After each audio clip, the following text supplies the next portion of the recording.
You can maybe elaborate on that in case people haven't heard that analogy, because I think that's a tremendous way to combat any sort of issue you have in your life, is to face it, to go through it instead of running away from it, because it's going to Yeah, eventually catch you. yeah, absolutely.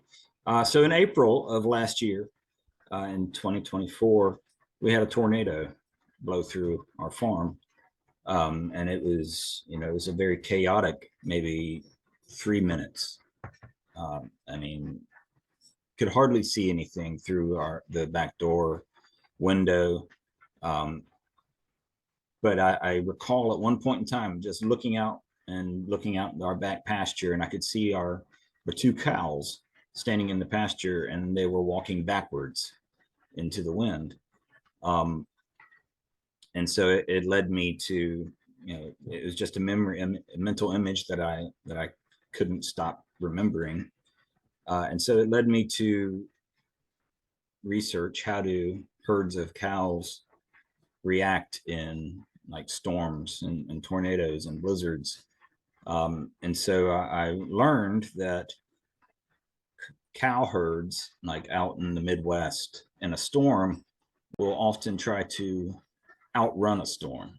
And so when a storm hits them, they try to outrun it and run away from it, which in reality only causes them to stay in that storm longer because they're running in the same direction as the storm.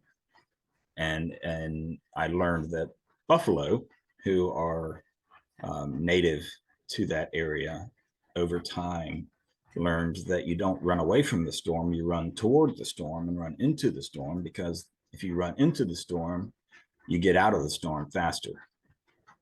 And learning that, it just like the metaphorical light bulb went off over my head, and I was like, that's so emblematic of human beings and struggles that we deal with.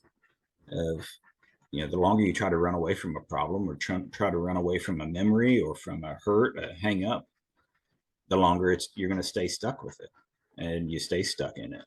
Whereas if you face it, you take it head on, you can overcome it, grapple with it, and get over it.